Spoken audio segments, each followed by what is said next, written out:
ஓபிஎஸ்க்கும் அவருக்கும் சண்டை வருது. ஓபிஎஸ்ஸை முடிச்சிட்டார். இன்றைக்கி பொலிட்டிக்கலாக எடப்பாடி பழனிசாமி ஓபிஎஸ் அவர்களை வீழ்த்தி விட்டார். அதுக்கப்புறம் சசிகலா அவர்களோட சண்டை வருது. அவங்க கதையும் முடிச்சு விட்டார். செங்கோட்டையன் கட்சியை விட்டு நீக்கி முடிச்சு விட்டார். அப்போ அவருக்குள்ளே அந்த சண்டைகள், அந்த கட்சிக்குள்ளே உட்கட்சி சண்டை, உட்கட்சி போட்டி இதில் வரும்போது யார் இடத்துல இருக்கணும் போது அந்த இடத்த தக்க வச்சுக்கிட்டார். சார் இது கட்சியை பாதிக்காதா சார்? கட்சியை பாதிக்கும் தான். ஆனால் சரி, நீங்கள்லாம் ஒன்றா இருந்தப்போ கட்சிக்கு நீங்கள் என்ன பண்ணீங்க? அந்த கேள்வியும் அவர் கேட்குறாருல. சரி, உங்கள் கூட இருந்தோம். 2020 நீங்கள் உங்கள் சைடில் என்ன ஓட்டு வாங்கி கொடுத்தீங்க? தேனியில் நீங்கள் என்ன பண்ணீங்க? கீழே தூத்துக்குடி, திருநெல்வேலியில், இல்லை சிவகங்கையில், ராமநாதபுரத்தில் நீங்கள் என்ன பண்ணீங்க? பர்ஃபார்மன்ஸ் எங்கே? இப்போ பர்ஃபார்மன்ஸ் கேட்கும்போது பர்ஃபார்மன்ஸ் சொல்லணுமா? இப்போ கான்ஃப்ளிக்ட் ஆஃப் இன்ட்ரெஸ்ட் சண்டை. இப்போது ஒரு காடு இருக்குங்க, எல்லாமே சிங்கம் தான். எல்லா சிங்கமும் காட்டுக்கு ராஜா ஆக முடியாது.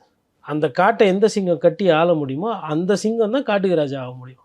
அதனால் இது சிங்கம் அதெல்லாம் சிங்கம் இல்லைன்றது பொருள் இல்லை. இருக்கிற சிங்கத்தில் எந்த சிங்கத்துக்கு வலிமை ஜாஸ்தியாக இருக்கோ அந்த சிங்கம் தான் அந்த காட்டை கட்டி ஆக முடியும். இப்போ அதிமுகன்ற அந்த காட்டுக்கு இன்றைக்கி அவர் உட்காந்துருக்கார் அந்த இடத்துல. இது யாரும் போய் கொடுக்கல, வாங்க எடப்பாடி பழனிசாமி பொதுச்செயலாளர் ஆகிடுங்கன்னு பொதுச் செயலாளர் பதவி கொடுக்கல. முதலமைச்சர் பதவி என்பது அவருக்கு கிடைச்சிது. ஆனால் பொதுச் செயலாளர் பதவி என்பது அவராக தக்க வச்சுக்கினது இல்லை. அவர் அந்த பதவி தேடி அவர் தான் போயிருக்கார். அந்த பதவி அவர்கிட்ட வரலை. எதிர்க்கட்சி தலைவர்ன்ற பதவியும் இவர் தேடி போனது.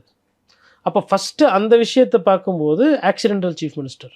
ஆனால் அதுக்கு பின்னாடி நடந்த விஷயங்கள் அவரோட அது அரசியல் சூழ்ச்சியா, இல்லை அரசியல் தந்திரமா, இல்லை அரசியல் சாணக்கியத்தனமா, இல்லை ஏமாற்றுறதா, இல்லை அது ஆளுமையா, இல்லை அரசியல் புரிதலா, அது நீங்கள் எப்படி வேணால் அதை சொல்லிக்கோங்க. But result today he is in control of his party.